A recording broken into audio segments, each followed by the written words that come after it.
তো অনন্যা, আজ তোমার সাথে তোমার ভাইয়া নেই। এখন যদি তোমাকে তুলে নিয়ে গিয়ে বিয়ে করি তাহলে কি হবে সুন্দরী? সেদিন তো খুব তোমার ভাইয়াকে দিয়ে আমাকে শাসিয়ে গিয়েছিলে, এখন কি হবে? এইটুকু বলে ছেলেটা আর ছেলেটার বন্ধুরা জোরালো শব্দে হাসতে শুরু করে। অনন্যা বিরক্ত হয়ে ছেলেগুলোর দিকে তাকায়। পাশ থেকে অনন্যার বেস্ট ফ্রেন্ড টিয়া ছেলেগুলোকে উদ্দেশ্য করে বলল, মিরান ভাইয়া যদি জানতে পারে তুমি মিরুকে এসব কথা বলছো, তাহলে তোমার কি অবস্থা হবে তুমি তা বুঝতে পারছ? ছেলেটা ভয় পাবার অভিনয় করে বলল, মিরান ভাইয়া? আমি তো ভয় পেয়ে গেছি মিরান ভাইয়ার নাম শুনে। এটুকু বলে আবার হাসতে শুরু করে ছেলেটা। অনন্যা ওদের দিকে তাকিয়ে কঠোর গলায় বলল, রাসেল ভাইয়া, আমার কি ফুপিকে বলতে হবে তুমি ভার্সিটিতে এসে আমার বেস্ট ফ্রেন্ড টিয়াকে বিরক্ত করছো? এ কথা শুনে রাসেলের মুখটা কাদো কাদো হয়ে যায়। রাসেল ভীতু গলায় বলল, বোন আমার, তুমি এত বড় উপকার আমার করো না। চাচি মা যদি এ কথা জানতে পারে তাহলে আর আমার একটাও হাড়গোড় আস্ত থাকবে না। ভার্সিটিতে আজ কোনো কারণবশত 2 ক্লাস পর বোর্ড মিটিংয়ের জন্য ছুটি দিয়ে দেওয়া হয়। অনন্যা আর টিয়া ভার্সিটি গেটের পাশে দাঁড়িয়ে গাড়ির জন্য অপেক্ষা করছিল, তখন রাসেল ওদের বন্ধুদের নিয়ে হাজির হয় অনন্যাদের সামনে। রাসেল অনন্যার ফুপির ভাসুরের ছেলে। রাসেল যে টিয়াকে ভালোবাসে তা অনন্যা আর টিয়া খুব ভালো করে বুঝতে পারে। কিন্তু রাসেল কখনো সাহস করে বলে উঠতে পারেনি তার মনের কথা। তাই তো ইনিয়ে বিনিয়ে টিয়াকে বিরক্ত করে যায় সব সময়। অনন্যা রাসেলের দিকে তাকিয়ে মৃদু হেসে বলল, তখন তো খুব বলছিলে আজ ভাইয়া আমার সাথে নেই বলে আমাকে তুলে নিয়ে বিয়ে করবে। কি করবে না আমাকে বিয়ে? রাসেল টিয়ার এর দিকে তাকিয়ে বিড় করে বলল, আমি তো টিয়াকে শোনাবার জন্য কথাটা বলছিলাম। আমি যে টিয়াকে ভালোবাসি তা কবে থেকে বোঝানোর চেষ্টা করছি, কিন্তু টিয়া তো বুঝতেছি না। আর অনন্যা, ও তো আমার আদরের ছোট শালী। রাসেলকে বিড়বিড় করতে দেখে টিয়া ভ্রু কুঁচকে তাকিয়ে বলল, বিড়বিড় করে কি বলছো? যা বলার জোরে বলো। রাসেল কিছু বলার আগেই ওদের সামনে একটা পুলিশের গাড়ি থামে। গাড়ি থেকে সুদর্শন এক যুবক নেমে এলে অনন্যা একগাল হেসে বলল, শান্ত ভাইয়া, তুমি এখানে? তোমার তো এখন থানায় থাকার কথা। শান্ত সানগ্লাস খুলে পুলিশ ইউনিফর্ম ঠিক করতে করতে ওদের দিকে এগিয়ে গিয়ে বলল, ছিল বই কি, কিন্তু আমার শত্রু আর তোর প্রাণপ্রিয় ভাই আমাকে অর্ডার করে গেছে আমি আজ তোদের যেন সেলফি বাড়ি পৌঁছে দেই।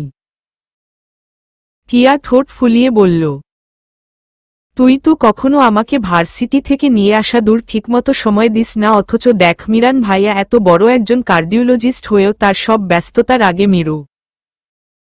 শান্ত অসহায় চোখে টিয়ার দিকে তাকিয়ে বলল, তুই তো জানিস বোন আমি ঠিকমতো খাওয়ার সময় পাই না, তাহলে তোকে সময় দেব কি করে? সারাদিন তো চোর ডাকাতের পিছনে দৌড়াতে দৌড়াতে দিন পার হয়ে যায়।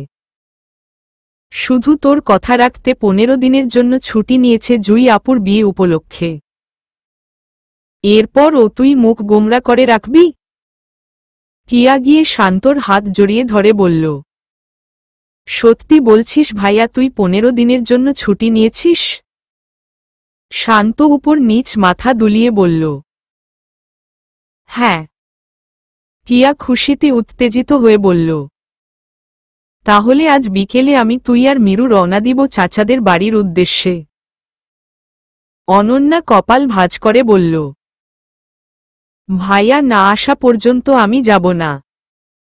ভাইয়াকে ছাড়া আমি আজ পর্যন্ত কোথাও যাইনি। তোরা বরং বিকেলে রওনা দেয়, আমি না হয় ভাইয়া এলে তার সাথে যাব। টিয়া মন খারাপ করে বলল, চল না মিরু, খুব মজা হবে। আর ভাইয়া তো আজ সন্ধ্যার ফ্লাইটে চলে আসবে। শান্ত টিয়ার উপর থেকে নজর সরিয়ে অনন্যা দিকে তাকিয়ে বলল, মিরানের সাথে আমার ভোররাতের ফ্লাইটে ওঠার আগে কথা হয়েছে। মিরান বলেছিলাম যে অপারেশন করতে মুম্বাইতে যাচ্ছে, তা বিকেলের মধ্যে কমপ্লিট করে সন্ধ্যার ফ্লাইটে ঢাকায় ব্যাক করবে। আর যদি তুই বা টিয়া জুই আপুর বাড়িতে আজ যেতে চাস তাহলে আমি যেন তোদের নিয়ে যাই। তাহলে মিরান সন্ধ্যায় বাড়িতে ফিরে কিছুক্ষণ বিশ্রাম নিয়ে চাচাদের বাড়ির উদ্দেশ্যে রওনা দেবে। টিয়া অনন্যার দিকে তাকিয়ে বলল, এই দেখ মিরান ভাইয়াও তোকে যেতে বলেছে। এবার তো রাজি হয়ে যা যাওয়ার জন্য।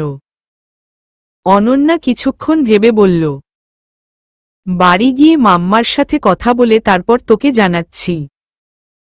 শান্তর রাসেলের দিকে তাকিয়ে মৃদু স্বরে বলল, আর রাসেল তুমি এখানে দাঁড়িয়ে আছে অথচ আমি খেয়ালই করিনি। তা কেমন আছো তুমি?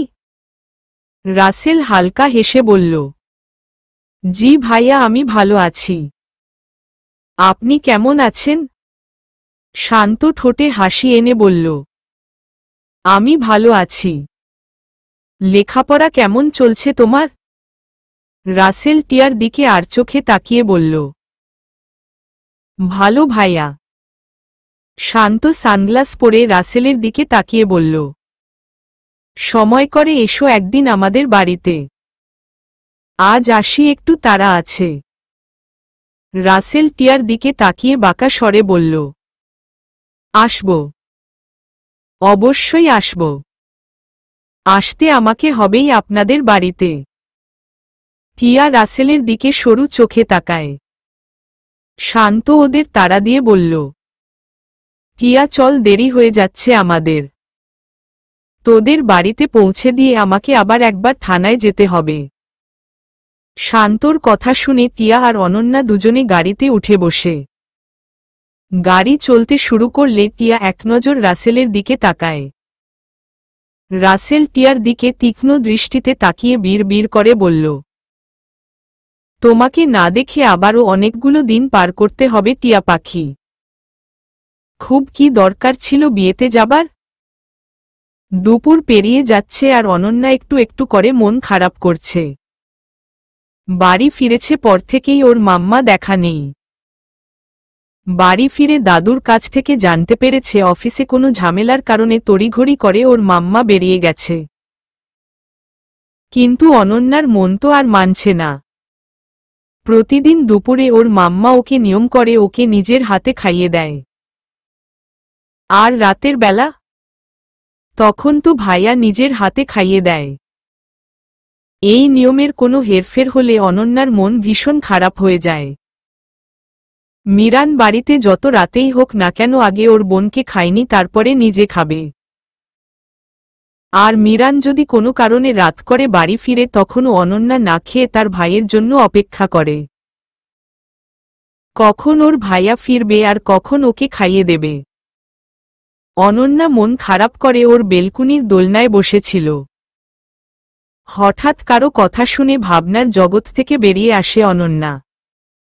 সরি মাম্মা, আজ বড্ড দেরি হয়ে গেছে অফিসে সব ঝামেলা মিটিয়ে বাড়ি ফিরতে ফিরতে। অনন্যা মাথা তুলে তাকায় উপরের দিকে। ওর মাম্মা হাতে খাবারের প্লেট নিয়ে দাঁড়িয়ে আছে। অনন্যা অভিমান করে মুখ ঘুরিয়ে নেয়। অনন্যার মাম্মা মেয়ের এমন বাচ্চাদের মতো আচরণ দেখে মৃদু হেসে ওর পাশে বসে বলল, আমার প্রিন্সেস কি আমার উপর রেগে আছে? অনন্যা মাথা দুলিয়ে বলল, উহু। অনন্যার মাম্মা অনন্যার আরেকটু পাশ ঘেঁষে বসে বলল, তাহলে? অনন্যা অভিমানী গলায় বলল, সেই কখন থেকে তোমার জন্য বসে আছি কিন্তু তোমার আসার তো কোনো নামই নেই। তুমি জানো না তুমি আর ভাইয়া আমাকে খাইয়ে না দিলেও আমার খেতে ইচ্ছে করে না। অনন্যার মাম্মা বা হাত দিয়ে মেয়ের মুখে পড়া চুলগুলো যত্ন সহকারে কানের পিঠে গুজে দিয়ে আদুরে গলায় বলল, আমি জানি তো মাম্মা, কিন্তু আজ হঠাৎ করে অফিসে ঝামেলার কারণে একটু দেরি হয়ে গেছে। দুপুর গড়িয়ে গেছে দেখে কাজগুলো মাঝপথে রেখেই বাড়ি চলে এসেছি আমি। এখনও কি আমার উপর রাগ করে থাকবে আমার প্রিন্সেস? অনন্যার জন্য অনন্যার মাম্মা সব কাজ মাঝপথে ছেড়ে চলে এসেছে দেখে অভিমান ভেঙে যায়। অনন্যা ওর মাম্মা আমাকে জাপটে জড়িয়ে ধরে বলল, না মাম্মা, তোমার প্রিন্সেস তোমার উপর রাগ করেনি, একটু অভিমান করেছিল এই যা, কিন্তু এখন তার অভিমানও ভেঙে গেছে। এখন আমাকে খাইয়ে দাও, খুব খিদে পেয়েছে আমার। অনন্যার মাম্মা মুচকি হেসে মেয়েকে খাইয়ে দিতে শুরু করে। অনন্যা মুখে ভাত নিয়ে বলল, পাপা কোথায় মাম্মা? অনন্যার মাম্মা ওর দিকে তাকিয়ে বলল, কোথায় আবার, হসপিটালে একটু পরেই চলে আসবে। বাড়ি আসার পথে শান্ত ফোন করেছিল আমায়। তুই যাবি ওদের সাথে? অনন্যা মুখের খাবার শেষ করে বলল, ভাইয়াকে ছাড়া কখনো কোথাও যাইনি, ভাইয়া আসুক তারপর না হয় যাব। অনন্যার মাম্মা অনন্যার মুখে ভাত তুলে বলল, সে না হয় বুঝলাম, কিন্তু এদিকে টিয়া যে মন খারাপ করে বসে আছে তার কি হবে? আর মিরান তো আজ সন্ধ্যার ফ্লাইটে চলে আসবে।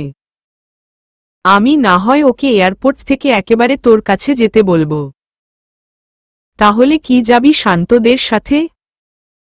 অনন্যা ঠোঁট ফুলিয়ে বলল, আমি অত শত বুঝি না। রাতে খাবার সময় আমি যেন তাকে আমার চোখের সামনে পাই।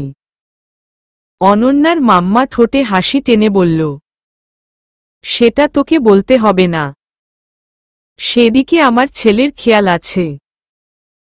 নে এবার তাড়াতাড়ি খেয়ে উঠে ব্যাগ গুছিয়ে নে, আর তোর যাওয়ার কথা টিয়াকে ফোন দিয়ে জানিয়ে দিস। অনন্যা ব্যাগ গুছিয়ে রেডি হচ্ছিল, ঠিক তখন টিয়া রুমে ঢুকে কপট রাগ দেখিয়ে অনন্যাকে বলল,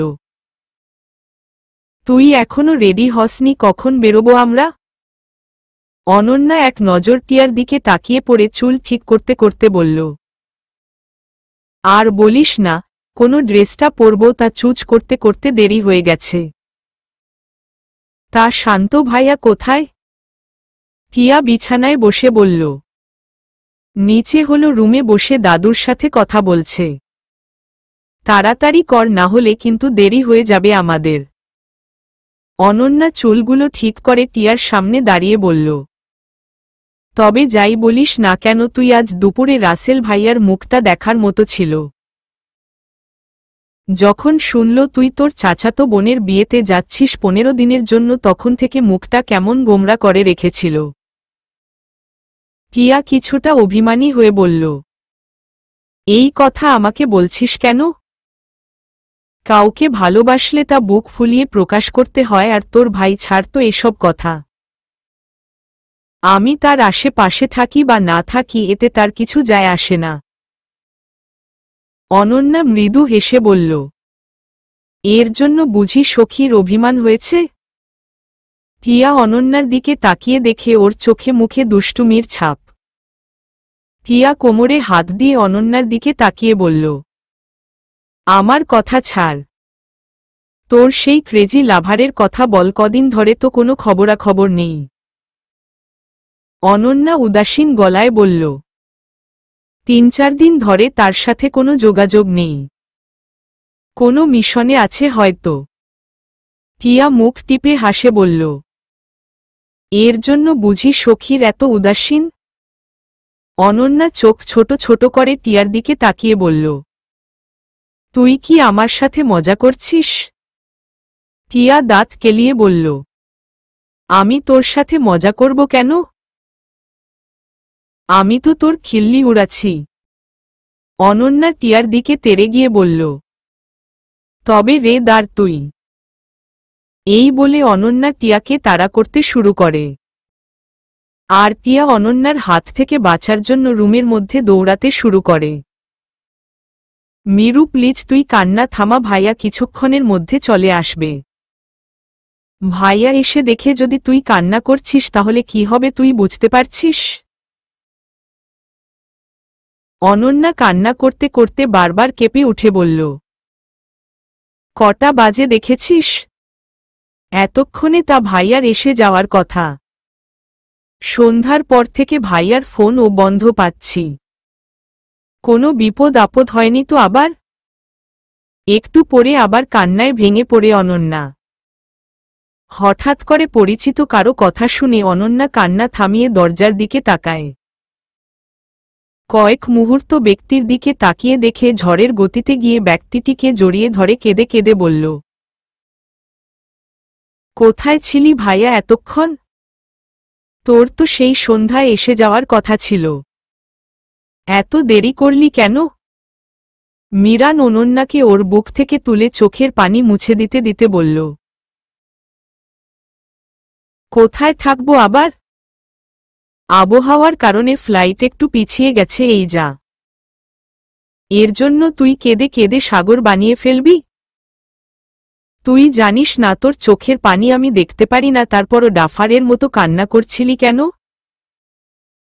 অনন্যা ঠোঁট ফুলিয়ে বলল, তুই আমাকে বকা দিচ্ছিস? আমি কিন্তু পাপার কাছে তোর নামে নালিশ করব। মীরান হেসে দিয়ে কান ধরে বলল, সরি, আর কখনো বকব না তোকে। এবার একটু হাস। অনন্যা ঠোঁট ফুলিয়ে হেসে বলল, ঠিক আছে ঠিক আছে, এবারের মতো মাফ করে দিলাম।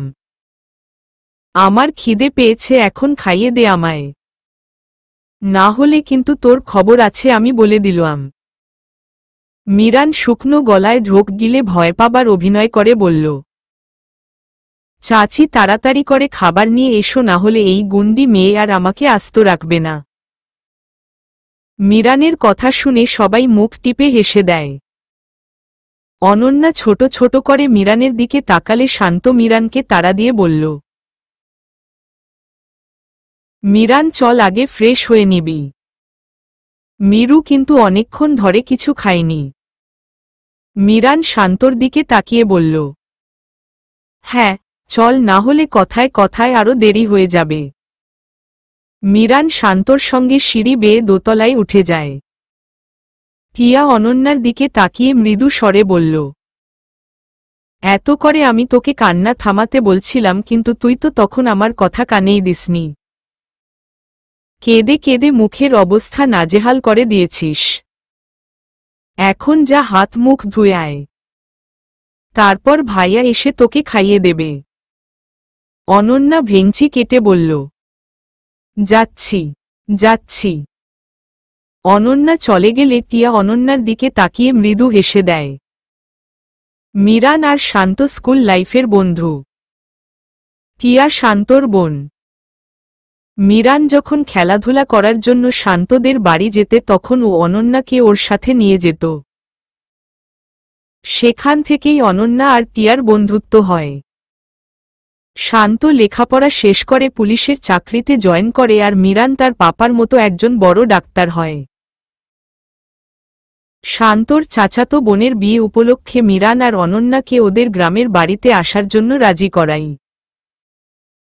ওরা অবশ্য আরও 2-1 বার এখানে এসেছিল। শান্তর চাচা এই গ্রামের চেয়ারম্যান বিধায় বেশ নামডাক আছে তার। অবশ্য এই নিয়ে তার ভিতরে কোনো হিংসা দেমাক নেই। এক কথায় বলতে গেলে মাটির মানুষ তিনি। স্ত্রী, মেয়ে আর ছোট ছেলে আরাফাতকে নিয়ে সুখের সংসার তার। মীরান ফ্রেশ হয়ে এসে শান্তর চাচির দিকে তাকিয়ে বলল, চাচি বাড়ির আর সব কোথায়, কাউকে দেখছি না যে? শান্তর চাচি মীরানের দিকে তাকিয়ে রাগ দেখিয়ে বলল, রাত্রি এখন কত হলো সেদিকে খেয়াল আছে তোর? ঘড়ির দিকে তাকিয়ে দেখ, রাত প্রায় 2টো বাজতে চলল, আর তুই এখন বাড়ির সবার খোঁজ করছিস? মীরান মুখটা কাচুমাচু করে বলল, সরি চাচি, রাগ করো না। আবহাওয়ার কারণে ফ্লাইট লেট না হলে আমি তো ঠিক সময়ে এসে পড়তাম। শান্তর চাচি হালকা হেসে বলল, ঠিক আছে, আর সরি বলতে হবে না। বাড়ির সবাই খেয়ে দিয়ে ঘুমিয়ে পড়েছে। শুধু আমি শান্ত, টিয়া আর মীরু খায়নি। এর মধ্যে অনন্যা এসে ওর ভাইয়ের পাশে দাঁড়িয়ে বলল, নে ভাইয়া, এবার খাইয়ে দেয়, আমায় খুব খিদে পেয়েছে। মীরান অনন্যার দিকে তাকিয়ে মুচকি হেসে খাইয়ে দিতে শুরু করে। মীরা কোনোভাবে জানতে পেরেছে মিহান আজ হসপিটালের একজন মহিলা ডাক্তারের সাথে হেসে হেসে কথা বলেছে। এতে মীরা রাগ করে ঘরের দরজায় খিল দিয়েছে। মিহান খেয়ে দিয়ে ধীরে সুস্থে রুমের সামনে এসে দাঁড়ায়। রুমের দরজা বন্ধ দেখে মিহান দরজায় টোকা দিয়ে মীরাকে বলল, মীরা জানপাখি দরজা বন্ধ করলে কেন? ওপাশ থেকে কোনো আওয়াজ না আসলে মিহান আরো জোরে দরজা ধাক্কা দিয়ে বলল, তুমি ঠিক আছো তো? কি হলো, কথা বলছো না কেন জানপাখি? ওপাশ থেকে মীরা চেঁচিয়ে বলল, খবরদার আমাকে জানপাখি বলে একদম ডাকবে না। মিহান ভ্যাবাচেকা খেয়ে বলল, কি? কেন? তোমাকে জানপাখি বলে ডাকব না তো কাকে ডাকব? মীরা ওপাশ থেকে রাগ দেখিয়ে বলল, কেন, তোমার হসপিটালের ডাক্তার আছে না যার সাথে হেসে হেসে গল্প করছে? কি যেন নাম ওই ডাক্তারটার? ধূর ছাতা, নামটা মাথায় আসছে না। যাই হোক, তাকে গিয়ে জানপাখি ডাকো। মিহান মীরার রাগের কারণ বুঝতে পেরে হালকা হেসে বলল, ও তুমি ডক্টর জান্নাতের কথা বলছো? জানো মেয়েটা খুব ভালো, সবার সাথে মিষ্টি করে, হেসে কথা বলে। ওর সাথে কথা বললে মনটা ভালো হয়ে যায়। মিহানের কথা শুনে মীরা তেলে বেগুনে জ্বলে উঠে বলল, ও এত দূর? তার সাথে কথা বললে মন ভালো হয়ে যায়? তো যাও না, তার কাছে যাও, আমার কাছে এসে জানপাখি জানপাখি করছো কেন? মিহান ঠোঁট কামড়ে হেসে বলল, তুমি খুব ভালো কথা মনে করেছ। আমি বরং গিয়ে ডক্টর জান্নাতের সাথে একবার দেখা করে আসি। দরজার ওপাশ থেকে কোনো আওয়াজ না পেয়ে মিহান পাটিপে মিরানের রুমের দিকে যেতে যেতে বিড়বিড় করে বলল, না না, এই গুন্ডি মেয়ে আরে জন্মে ভালো হবে না। না হলে কি বিয়ের এত বছর পরও আমাকে নাকে দড়ি দিয়ে ঘোরায়? কি কপাল আমার, কোথায় ছেলে মেয়েদের বিয়ে দেব? ওদের সংসার গুছিয়ে দিয়ে কিছুদিন মীরার সাথে রিল্যাক্সে থাকব, তা না এখন আমাকে ছেলে রুমের বেলকনি থেকে আমার রুমের বেকনিতে যেতে হবে। মিহান অতি সাবধানে ছেলের বেলকনি থেকে নিজের রুমের বেকনিতে দাঁড়িয়ে আস্তে করে বলল, এই বয়সে কি এত দৌড়ঝাঁপ মানায়? যাই গিয়ে আগে মহারানীর রাগ ভাঙ্গাই, না হলে আমার মাথার চুল একটাও আস্ত থাকবে না। মিহান রুমে ঢোকার আগে কারো হাসির শব্দে দাঁড়িয়ে যায়। অন্ধকারে মিহান ভালো করে দেখতে পায় না। পকেট থেকে ফোনে বের করে লাইট জ্বালিয়ে সামনে গিয়ে দেখে মীরা বসে আছে। মীরা আর মিহান বেলকনি রাখা যে বেডে বসে জ্যোৎস্নাবিলাস করে, মীরা সেখানে বসে মিটমিট করে হাসছে। মীরা মিহানের দিকে তাকিয়ে ঠোঁট চেপে হেসে বলল, কি হলো, গেলে না ডক্টর জান্নাতের কাছে? মিহান বেলকনির আলো জ্বালিয়ে দিয়ে বলল, আমি তার কাছে যাই আর আমার গুন্ডি বউ আমাকে শুলে চড়াক, তাই না? মীরা তেতে উঠে বলল, কি বললে, আমি গুন্ডি? মিহান ঢোক গিলে বিড়বিড় করে বলল, এই যা কি বলে ফেললাম। মীরা মিহানের দিকে সরু চোখে তাকায়। মিহান বোকা হেসে বলল, কই না তো, কিছু বলিনি। তুমি রুমে না থেকে এখানে বসে আছো কেন? মীরা মৃদু স্বরে বলল, তোমাকে শাস্তি দেওয়ার জন্য এখানে বসে আছি আমি। মিহান অবাক কণ্ঠে বলল, শাস্তি? কিসের শাস্তি? মীরা মিহানের দিকে ছোট ছোট চোখে তাকিয়ে বলল, এত তাড়াতাড়ি ভুলে গেলে? ঠিক আছে, আমি মনে করিয়ে দিচ্ছি। তুমি আজ হসপিটালের কার সাথে হেসে হেসে কথা বলছিলে? মিহান হেঁটে এসে মীরার পাশে বসে মৃদু হেসে বলল, ও তুমি ডক্টর জান্নাতের কথা বলছো? তেমন কিছু না, তার মেয়ের জন্মদিনে আমাদের পুরো পরিবার ইনভাইট করেছে, তার জন্য তার সাথে কিছু কথা বলছিলাম। কিন্তু তুমি একথা জানলে কি করে? মীরা মিহানের গাল টেনে দিয়ে বলল, মাই ডিয়ার হাজবেন্ড, তুমি খুব ভালো করেই জানো আমার কাছের মানুষগুলো কখন কি করছে, আমি সব খবর রাখি। মিহান মৃদু হেসে বলল, তা জানি বই কি। মীরা মুখে একটু গাম্ভীর্যভাবে এনে বলল, তো মিস্টার শাস্তি জন্য রেডি হয়ে যায়। মিহান ঢোক গিলে বলল, কি শাস্তি? মীরা মিহানের মুখের এক্সপ্রেশন দেখে মুচকি হেসে বলল, বেশি কিছু না, রাত শেষ হতে তো আর বেশি বাকি নেই। তাই বাকি রাতটুকু তুমি আর আমি এখানে বসে গল্প করে কাটিয়ে দেব। মিহান লাফিয়ে উঠে বলল, আমি রাজি। মীরা চোখগুলো ছোট ছোট করে বলল, আমার বলা এখনো শেষ হয়নি। মিহান মুখ গোমরা করে বলল, বলো। মীরা মিহানের দিকে কিছুক্ষণ তাকিয়ে থেকে বলল, প্রতিবার আমি তোমার কোলে মাথা রেখে গল্প করি, কিন্তু এবার তুমি আমার কোলে মাথা রেখে গল্প করবে। মিহান খুশিতে আত্মহারা হয়ে বলল, সত্যি? মীরা মিহানের খুশি দেখে মুচকি হেসে মাথা দুলিয়ে হ্যাঁ সম্মতি জানায়। এখন যদি আমি তোর ফেভারিট সিঙ্গার নৌশিন তোহার সাথে দেখা করিয়ে দেই, তাহলে তোর অনুভূতি কেমন হবে? টিয়ার কথা শুনে চোখ বড় বড় করে ওর দিকে তাকায় অনন্যা। নৌশিন তোহার অন্ধ ভক্ত হল অনন্যা। নৌশিন তোহা এমন কোনো গান নেই যা অনন্যা বারবার না শুনেছে। আর তার সাথে কিনা দেখা করিয়ে দেওয়ার কথা বলছে টিয়া। হয়তো সকালবেলা ওর সাথে মজা করছে টিয়া। না হলে এই অজপাড়াগায় নৌশিন তোহা আসবে কোথা থেকে? অনন্যা মৃদু স্বরে বলল, দেখ সকাল সকাল মজা করিস না। টিয়া হালকা হেসে বলল, মজা করব কেন? সত্যি বলছি, নৌশিন তোহা হল জুই আপুর মামাতো বোন। তার বিয়ে উপলক্ষে নৌশিন আপু কাল রাতে এখানে এসেছে। টিয়ার কথা শুনে অনন্যা অবাক গলায় বলল, সত্যি বলছিস তুই? টিয়া মাথা দুলিয়ে হ্যাঁ সম্মতি জানালে অনন্যা উত্তেজিত হয়ে টিয়ার হাত ধরে বলল, কোথায় সে, চল না, আমাকে তার সাথে পরিচয় করিয়ে দিবি। টিয়া মুখ গোমরা করে বলল, আমি তার সাথে তোর দেখা করিয়ে দিতে পারি, কিন্তু সে তোর সাথে কথা বলবে কিনা তা আমি জানি না। অনন্যা চোখগুলো ছোট ছোট করে বলল, কেন কথা বলবে না আমার সাথে?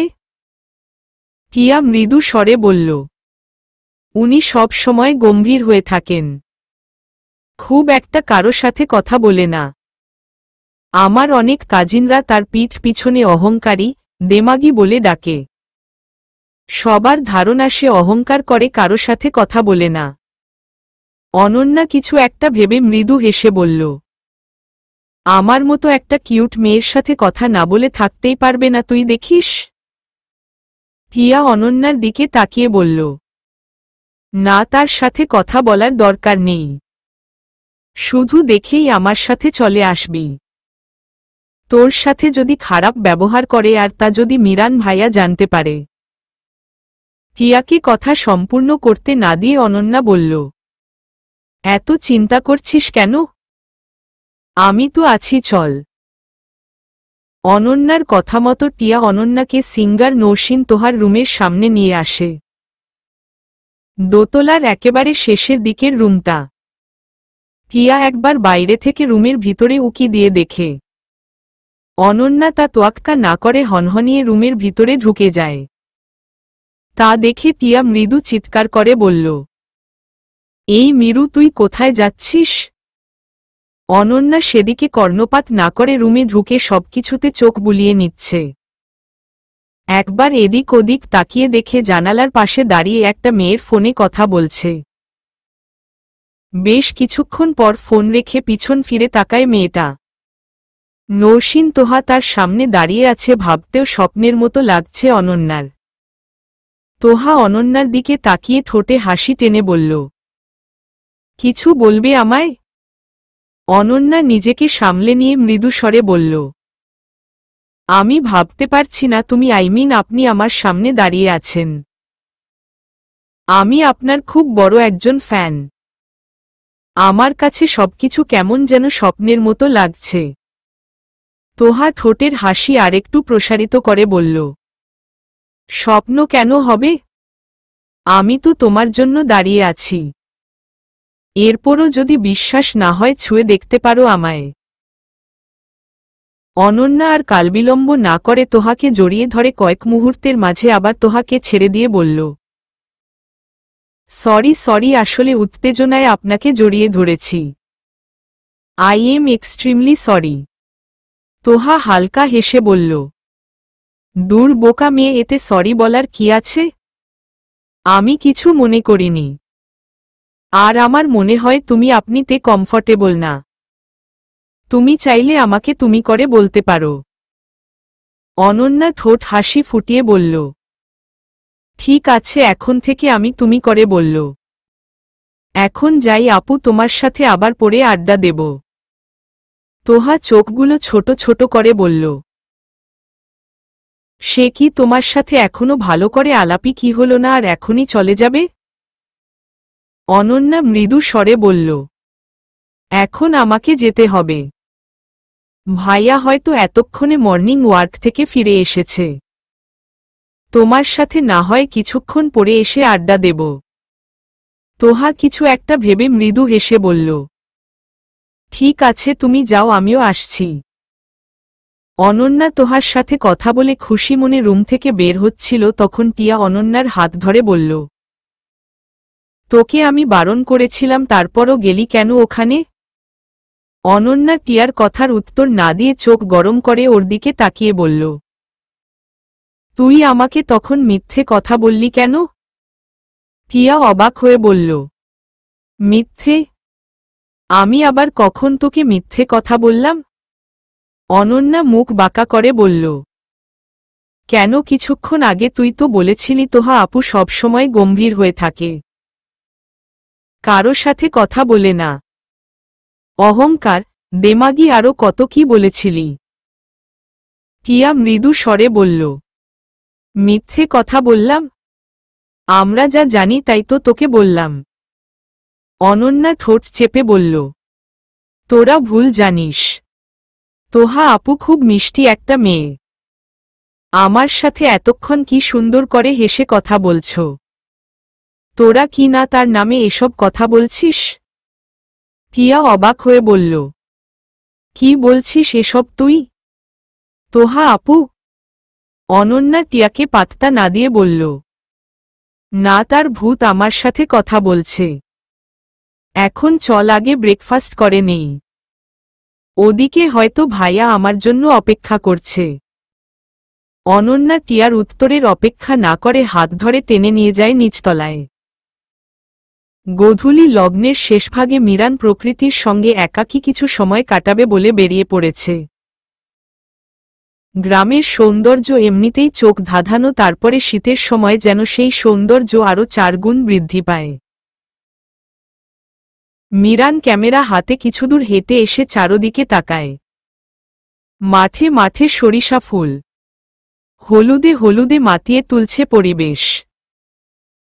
কিছুক্ষণ এই সৌন্দর্য উপভোগ করে মিরান ক্যামেরায় মনোনিবেশ করে এমন সৌন্দর্যময় পরিবেশের কিছু ছবি ক্যামেরাবন্দি করার জন্য। কয়েকটা ছবি তুলতে না তুলতে কারো কথা শুনে অপরিচিত ব্যক্তি ধীর গলায় বলল, শুধু কি প্রকৃতির ছবি ক্যামেরাবন্দি করবেন, নাকি কোনো রমণীর ছবিও ক্যামেরাবন্দি করবেন? মিরান ঘাড় ঘুরিয়ে পিছনে তাকায়। তার ঠিক পিছনে একটা মেয়ে দাঁড়িয়ে আছে। পোশাক আশাক দেখে মনে হচ্ছে না গ্রামের মেয়ে, পোশাকের ধরন বলে দিচ্ছে শহরের কোনো আধুনিক মেয়ে। মুখটা কেমন চেনা চেনা মনে হচ্ছে মিরানের কাছে। মিরান কপাল খানিকটা কুঁচকে বলল, জি, আমাকে কিছু বলছেন? মেয়েটার মিরানের দিকে দুকদম এগিয়ে এসে বলল, এখানে তো আপনি ছাড়া আর কেউ নেই, সুতরাং কথাটা আপনাকে বলা হয়েছে। মিরান একবার আশেপাশে তাকিয়ে পড়ে খানিক চুপ থেকে বলল, দুঃখিত, আমি অপরিচিত কারো ছবি তুলি না। মেয়েটার চোখগুলো ছোট ছোট করে বলল, অপরিচিত? মিরান মেয়েটার দিকে কিছুক্ষণ তাকিয়ে থেকে একটু উঁচু গলায় বলল, এক মিনিট, আপনি সেলিব্রিটি নরসিন তোহা না? মেয়েটা হালকা হেসে বলল, আপনি চেনেন নাকি সেলিব্রিটি নৌশিন তোহাকে? মিরান মেয়েটার উপর থেকে চোখ সরিয়ে নিয়ে বলল, না, আমি তাকে চিনব কি করে? কিন্তু আমার বোনের দৌলতে তার একটা গানের ভিডিও আমাকে দেখতে হয়েছে এই যা। মেয়েটার মুখ কালো করে ছোট করে বলল, ওহ। মিরান মেয়েটার দিকে আবারও তাকিয়ে বলল, বললেন না যে আপনি সেই সেলিব্রিটি কিনা? মেয়েটার মিরানের দিকে তাকিয়ে স্মিত হেসে বলল, জি, আমি সেই আপনার অনাকাঙ্ক্ষিত ব্যক্তি। মিরান কিছুক্ষণ তোহার দিকে তাকিয়ে থাকে বিস্ময় গলায় বলল, আপনি এই অজপাড়াগায়? কোনো কনসার্ট আছে নাকি? তোহা মিরানের চোখের দিকে তাকিয়ে বলল, জুই আমার ফুফাতো বোন। তার বিয়ের জন্য আমার এখানে আসে। মিরান আবারও বিস্ময় গলায় বলল, আপনি জুইয়ের মামাতো বোন? কিন্তু আপনার সম্পর্কে তো কখনো কারো কাছে কিছু শুনিনি। তোহা মৃদু স্বরে বলল, সে কথা তো আমি জানি না। মিরান তোহার দিকে তাকিয়ে বলল, আপনি কি এখানে থাকবেন নাকি বাড়ি ফিরবেন? সন্ধ্যা তো হয়ে এলো। তোহা সরু চোখে তাকিয়ে বলল, চলুন, আপনার সাথে হাঁটার সুযোগ এত সহজে ছাড়া যাবে না। মিরান অবাক হয়ে বলল, মানে? তোহা কথা ঘুরিয়ে বলল, কিছু না, চলুন হাঁটা যাক। মিরান আর কথা না বাড়িয়ে তোহার সাথে পা মিলিয়ে হাঁটা শুরু করে। সন্ধ্যার পর থেকেই জমজমাট পরিবেশ। জমজমাট পরিবেশ হবেই না কেন? বিয়ে বাড়ি বলে কথা। মিরান রেডি হয়ে পায়জামা পাঞ্জাবি পরে নিচে নামে। নিচে নেমে চারদিকে চোখ বুলিয়ে সামনে এগিয়ে গিয়ে শান্তর এক কাজিনকে মিরান মৃদু স্বরে বলল, ভাইয়া, তুমি শান্তকে দেখেছ? ছেলেটা মিরানের দিকে তাকিয়ে হাসি মুখে বলল, শান্ত ভাইয়া, সে তো একটু বেরিয়েছে। গায়ে হলুদের মিষ্টি শট পড়েছে, তাই ভাইয়া গেছে মিষ্টি আনতে। আমাকে বলেছে তুমি তাকে খোঁজ করলে তোমাকে জানাতে। মিরান মৃদু হেসে বলল, থ্যাংক ইউ ভাইয়া। আচ্ছা ভাইয়া, তুমি থাকো, আমি একটু আশপাশটা ঘুরে দেখি। ছেলেটা মৃদু স্বরে বলল, আচ্ছা ভাইয়া, আমিও যাই, আমার ওদিকে কাজ আছে। মিরান কিছুক্ষণ আশেপাশে ঘুরে দেখে। এর মধ্যে গায়ে হলুদের তত্ত্ব নিয়ে চলে আসে ছেলের বাড়ির লোকজন।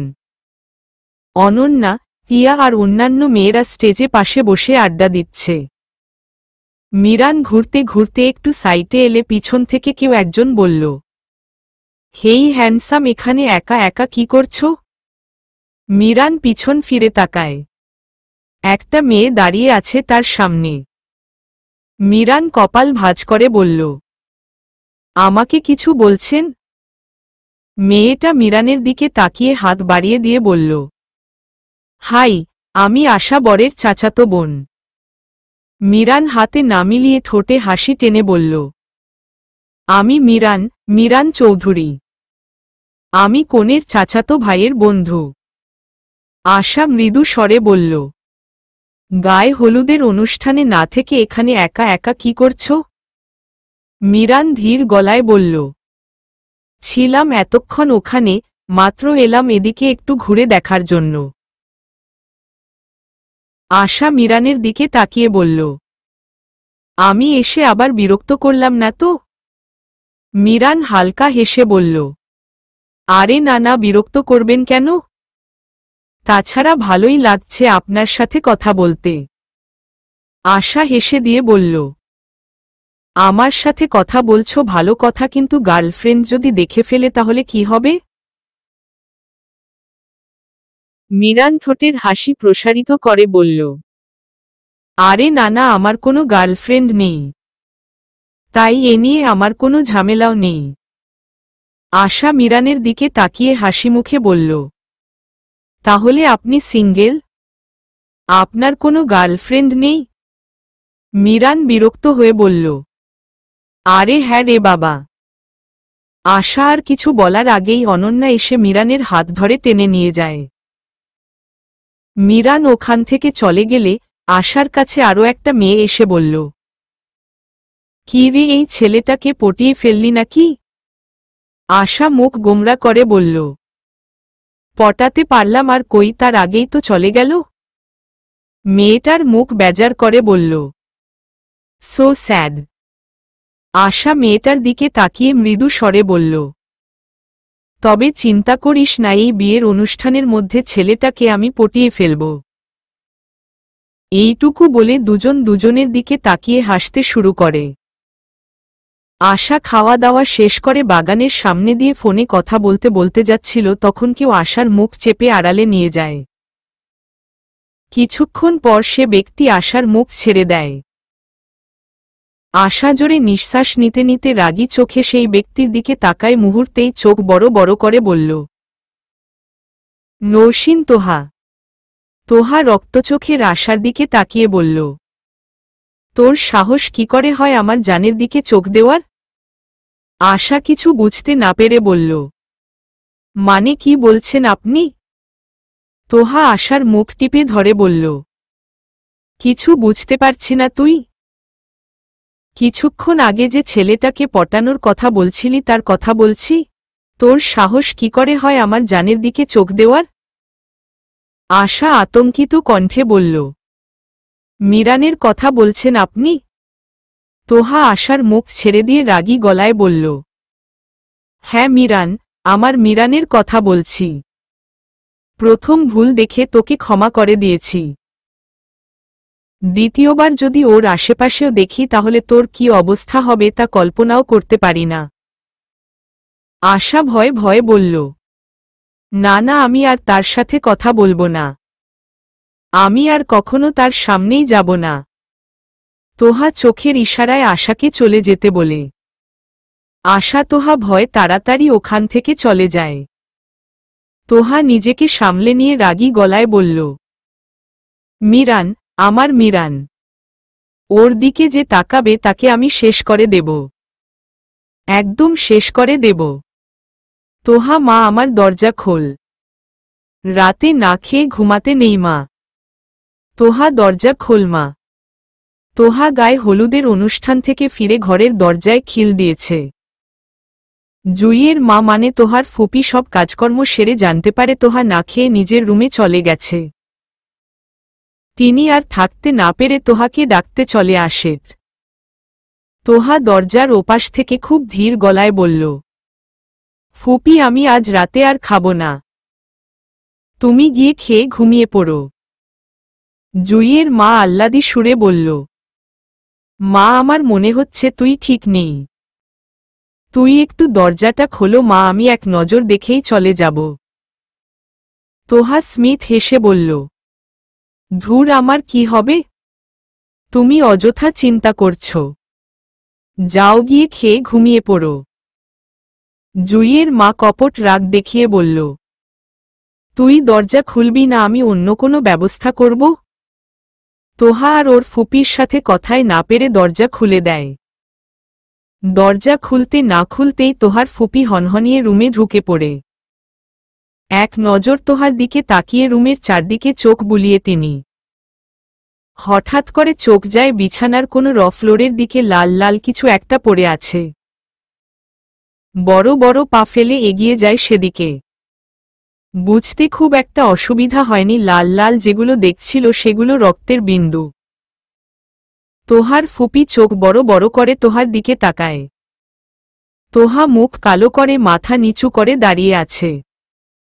তোহার ফুপি রাগী গলায় বলল, তুই আবার নিজের হাত কাটছিস?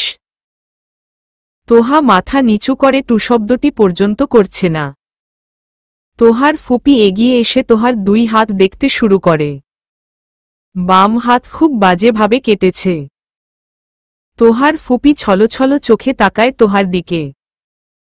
তোহা কিছু বলার আগেই তোহার ফুপি ধমক দিয়ে বলল, চুপ, আর একটাও কথা বলবি না, এখানে চুপচাপ বসে থাক, আমি আসছি এক্ষুনি। তোহার ফুপি রুম থেকে বেরিয়ে যেতে যেতে চিন্তা করতে শুরু করে। বড় ভাই আর ভাবির কত আদরের মেয়ে ছিল তোহা। সুখেই ছিল তাদের তিনজনের সংসার। কিন্তু সুখ বেশিক্ষণ তাদের কপালে সইল না। তোহার 3.5 বছরের সময় হঠাৎ করে তোহার মা মারা যায়। এরপর থেকে একে একে সবকিছু বদলাতে শুরু করে। বছর ঘুরতে না ঘুরতেই তোহার বাবা দ্বিতীয় বিয়ে করে। তোহার দ্বিতীয় মা তোহাকে ভীষণ ভালোবাসে, কিন্তু তোহা তার কাছে খুব একটা বেশি যেত না। তার কয়েক বছর পরই তোহার বোন পৃথিবীতে আসে। তোহার দ্বিতীয় মা তোহার নামের সাথে মিলিয়ে নাম রাখে তুলি। তুলি যেমন তোহাকে ভালোবাসে তেমনি তোহাও তুলিকে ভালোবাসে। তোহার বাবা সবথেকে বেশি তোহাকে ভালোবাসে, কিন্তু তোহা তার বাবার সাথে কথা না বলে পারলে কথা বলে না। তোহার বাবা আগে নিজে ছোটখাটো ব্যবসা করত, কিন্তু তোহার মা মারা যাবার পর তিনি রাজনীতিতে জড়িয়ে পড়েন। বর্তমানে তিনি প্রভাবশালী মন্ত্রী পদে আছেন। তোহা ধীরে ধীরে বড় হতে শুরু করে আর নিজেকে সবার কাছ থেকে আলাদা করতে শুরু করে। কোনো ফ্যামিলি অনুষ্ঠানে তোহা না যেয়ে পারলে যায় না। যত ভালো লাগা খারাপ লাগা নিজের মধ্যে লুকিয়ে রাখে তোহা।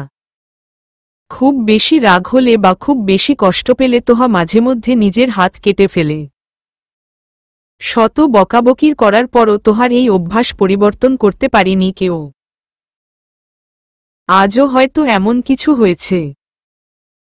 এসব চিন্তা করতে করতে তোহার ফুপি বড় বড় পা ফেলেই শান্তর রুমের দিকে যাচ্ছে। গায়ে হলুদের অনুষ্ঠান শেষে মিরান অনন্যাকে খাইয়ে দিয়ে নিজে খেয়ে গ্রামের অন্ধকার রাস্তায় হাঁটতে বের হয়। কিছুক্ষণ হেঁটে বাড়ি ফেরার পথে মিরান ফোন করে ওর মাম্মা পাপার সঙ্গে কথা বলে নেয়। ফোন কেটে ধীর পায়ে হেঁটে শান্তর রুমের দিকে যেতে শুরু করে। শান্তর রুমের কাছাকাছি এলে পিছন থেকে কেউ মিরানের নাম ধরে ডাকে। মিরান পিছন ফিরে তাকায়। শান্তর চাচি দাঁড়িয়ে আছে। তার চেহারা বলে দিয়েছে খুব চিন্তায় আছেন তিনি। মিরান তার দিকে দুকদম এগিয়ে গিয়ে বলল, চাচি আপনি এত রাতে এখানে? আর আপনাকে এত চিন্তিত দেখাচ্ছে কেন? শান্তর চাচি মিরানকে দেখে কিছুটা ভরসা পেয়ে বলল, ভালো হয়েছে তোকে এখানে পেয়ে গেছি। চল তো আমার সাথে তোহার রুমে। মিরান কপালে চিন্তার ভাঁজ ফুটিয়ে তুলতে বলল, তোহা? সেলিব্রিটি তোহা?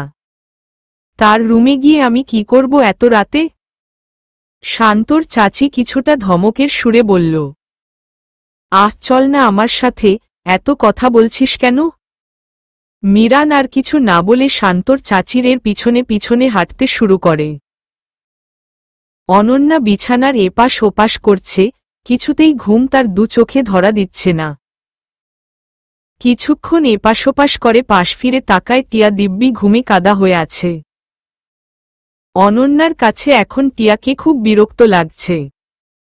লাগবে না কেন? নিজের বেস্ট ফ্রেন্ড ঘুমবিহীন রাত্রি যাপন করছে, অথচ সেদিকে তার কোনো হুঁশ নেই। রাত্রি কত হলো দেখার জন্য ফোন খুঁজতে শুরু করে।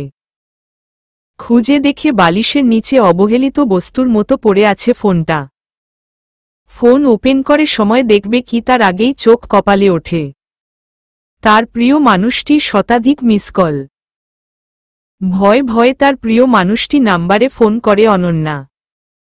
ফোন রিসিভ করে অনন্যা কিছু বলার আগেই ফোনের ওপাশ থেকে কেউ নেশা ভরা কণ্ঠে বলল, আমার কথা কি একবারও মনে পড়ে না লিটল অ্যাঞ্জেল? অনন্যা মৃদু স্বরে বলল, ভুলে গেলে তো তোমার কথা মনে পড়বে। ওপাশ থেকে দীর্ঘশ্বাস ফেলে বলল, কেমন আছো লিটল অ্যাঞ্জেল? অনন্যা ছোট নিঃশ্বাস ফেলে বলল, ভালো, তুমি কেমন আছো প্রতীক? প্রতীক খানিক চুপ থেকে বলল, তোমাকে ছাড়া আমি কেমন থাকি তা তুমি জানো না? অনন্যা দীর্ঘশ্বাস ফেলে বলল, জানি, তা আমি খুব ভালো করেই জানি। তা তোমার মিশন কমপ্লিট হয়েছে? প্রতীক অবাক গলায় বলল, তুমি কি করে জানলে আমার মিশনের কথা? আমি তো এ কথা বলিনি তোমায়। অনন্যা হালকা হেসে বলল, আমার সাথে তোমার আত্মার সম্পর্ক, তাই তুমি কিছু না বলেও বুঝতে পারি। অনন্যার কথা শুনে প্রতীক শব্দ করে হেসে উঠল। প্রতীকের হাসির শব্দে অনন্যা লাজুক হাসে।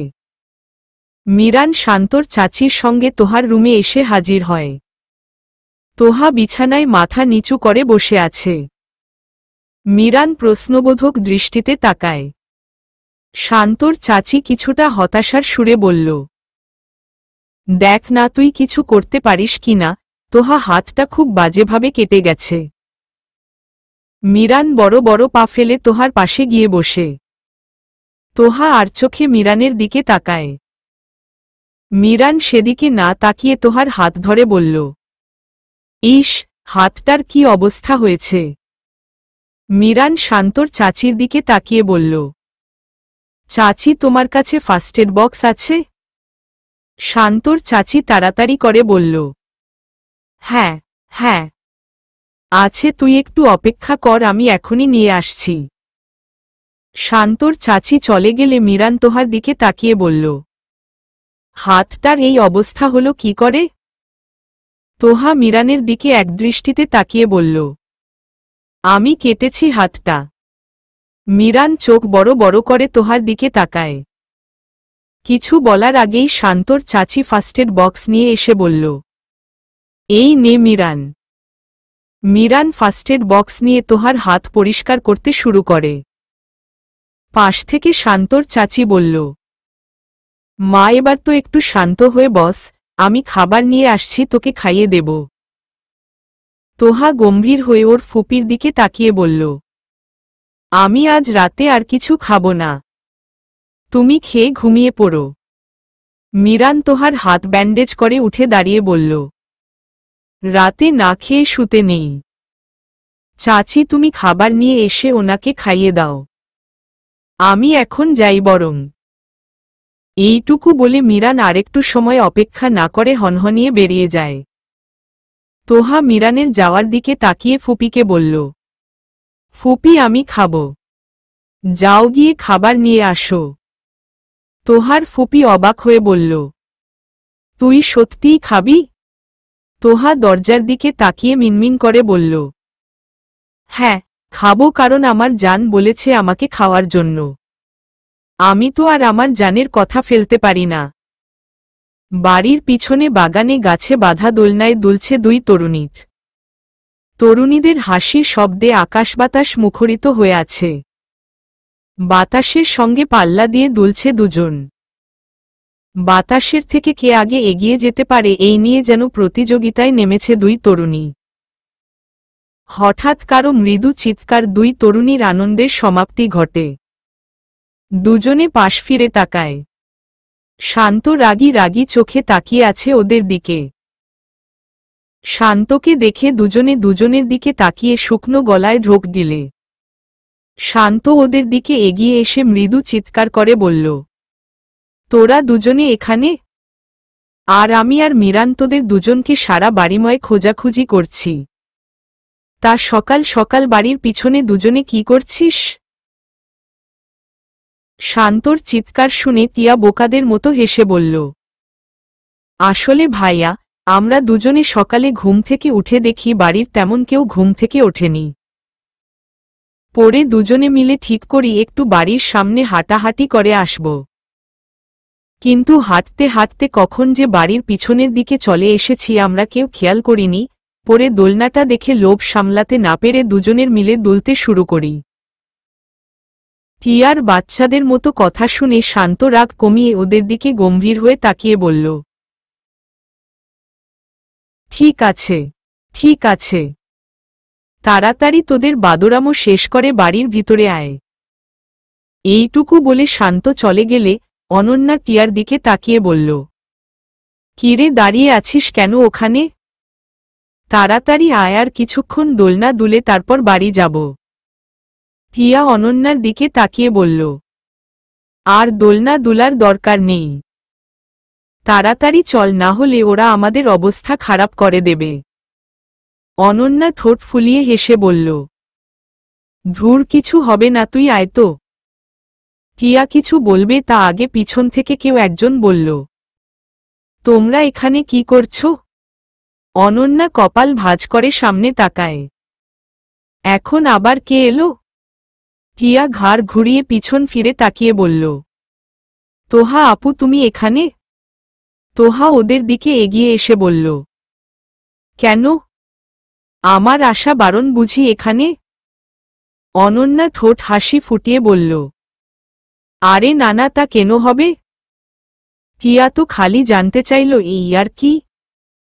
তোহা ওদের সামনে দাঁড়িয়ে বলল, বুঝলাম, কিন্তু তোমরা দুজন সকাল সকাল এখানে কি করছো? অনন্যা ঠোঁট ফুলিয়ে হেসে বলল, কি আর করব, বাতাসের সঙ্গে পাল্লা দিয়ে দোলনায় দুলতে এসেছিলাম দুজনে। তোহা অবাক হওয়ার ভান করে বলল, সে কি সব ছেড়ে ছুড়ে শেষমেশ বাতাসের সঙ্গে পাল্লা দিতে শুরু করেছ? তোহার কথা শুনে অনন্যা আর টিয়া দুজনে খিলখিলিয়ে হাসতে শুরু করে। টিয়া হাসি থামিয়ে অনন্যার দিকে তাকিয়ে বলল, অনেক হাসাহাসি হয়ে গেছে, এবার চল বাড়ির ভিতরে, না হলে ভাইয়ারা আর আমাদের আস্ত রাখবে না। তোর আবার জামা কাপড় গোছাতে হবে, চল, না হলে খুব দেরি হয়ে যাবে। তোহা অবাক গলায় বলল, এখনই জামা কাপড় গুছিয়ে কি করবে? তার থেকে বরং জুইয়ের বৌভাত এরপর ধীরে সুস্থে গুছিয়ে নিও। টিয়ার ঠোঁটে হাসি টেনে বলল, সে তো হলে ভালোই হতো, কিন্তু মিরান ভাইয়া আর মিরু আজ সন্ধ্যার গাড়িতে চলে যাবে। মিরান চলে যাবে শুনে তোহার মুখ কালো হয়ে যায়, কাপা কাপা কণ্ঠে বলল, এত তাড়াতাড়ি চলে যাবে কেন? অনন্যা মৃদু হেসে বলল, কেন আবার, প্রতি বছর এই সময়ে আমরা সবাই দাদার বাড়ি ময়মনসিংহ যাই। সব কাজিনরা মিলে খুব মজা করি, পিকনিক করি, পুকুরে মাছ ধরি, আরও কত কি যে করি তুমি ভাবতে পারবে না। জুই আপুর বৌভাতের পর টিয়া আর শান্ত ভাইয়াও আমাদের সাথে জয়েন করবে। অনন্যার কথা শুনে তোহা কিছু না বলে মন খারাপ করে ধীর পায়ে হেঁটে চলে যায় ওখান থেকে। তোহার এমন কাজে টিয়া আর অনন্যা বেশ অবাক হয়। মীরা আর মিহান দুজনে সকলে মায়া চৌধুরী আর আকাশ চৌধুরীর রুমে আসে। মিহান রুমে ঢুকতে ঢুকতে বলল, মম তোমাদের ব্যাগ গোছানো কতদূর হল? মিহানের মম মিহানের দিকে তাকিয়ে বলল, মীরা কাল রাতে আমাদের দুজনের ব্যাগ গুছিয়ে দিয়ে গেছে। মিহান সোফায় বসতে বসতে বলল, তাহলে শুধু আমাদের ব্যাগ গোছানো বাকি আছে? মীরা মিহানের মোমের পাশে বসে বলল, হ্যাঁ, তুমি চিন্তা করো না, কিছুক্ষণ পর আমি সব গুছিয়ে ফেলল। মিহানের মম মীরার দিকে তাকিয়ে বলল, কিন্তু বাদর দুটো তো এখনো ফিরল না। কখন ফিরবে আর কখন জামাকাপড় গুছাবে? মীরা মিহানের মোমের দিকে তাকিয়ে মৃদু স্বরে বলল, মম তুমি চিন্তা করো না, কাল রাতে তোমাদের জামা কাপড় গোছানো পর আমি ওদেরগুলোও গুছিয়ে নিয়েছি। মিহানের পাপা মিহানের দিকে তাকিয়ে বলল, অনুরা কখন আসবে সে বিষয়ে তোকে কিছু বলেছে? মিহান মৃদু স্বরে বলল, কাল রাতে কথা হয়েছিল। অনুরা সবাই ওদের বাড়ি থেকে ময়মনসিংহের উদ্দেশ্যে রওনা দিবে। মিহানের মম মিহানের পাপার দিকে তাকিয়ে বলল, ওদিকে ফোন দিকে দেখেছ সবকিছু আয়োজন ঠিকভাবে হচ্ছে তো? মিহানের পাপা তার চোখের চশমা খুলে পরিষ্কার করতে করতে বলল, তা নিয়ে তোমাকে ভাবতে হবে না, আমি ওদিকের সব ব্যবস্থা করে নিয়েছি। মিহানের মম মিহানের পাপার কথা শুনে ভেঙচি কেটে বলল, তা নিয়ে তোমাকে ভাবতে হবে না। উনি যেন কত ভাবেন, দেখা গেল শেষমেশ সব ঝামেলা এসে আমার কাঁধেই পড়বে। মিহানের পাপা চশমা পরে মিহানের মোমের দিকে তাকিয়ে বলল, তুমি কি আমাকে ইনডিরেক্টলি অপমান করছো? মিহানের মম মুখ বাঁকা করে বলল, তুমি কি আমাকে ইনডিরেক্টলি অপমান করছো? আজ্ঞে না, আমি তোমাকে ডাইরেক্টলি অপমান করছি। মিহানের মোমের কথা শুনে মীরা আর মিহান দুজনের মুখ টিপে হেসে। মিহানের পাপা মিহানের দিকে তাকিয়ে বলল, তোদের মম আমাকে অপমান করছে আর তোরা দুজনে হাসাহাসি করছিস। মিহানের পাপার কথা ওরা তিনজনে শব্দ করে জোরে হেসে দেয়। গোধূলি লগ্ন পার হয়ে গেছে অনেকক্ষণ আগে। অনন্যাকে তাড়া দিয়ে মিরান লাগেজ নিয়ে নিচে নামে। মিরান সবার থেকে বিদায় নিয়ে গেটের সামনে গিয়ে দাঁড়ায় অনন্যার জন্য। হঠাৎ করে পিছন থেকে কেউ বলল, চলে যাচ্ছ? মিরান ঘাড় ঘুরিয়ে পিছন ফিরে তাকায়। সেলিব্রিটি নৌসিন তোহা দাঁড়িয়ে আছে। মিরান তার দিকে তাকিয়ে মৃদু স্বরে বলল, আরে আপনি এখানে? তোহা উত্তরে কিছু না বলে মিরানের দিকে ছলছল চোখে তাকায়। চলবে।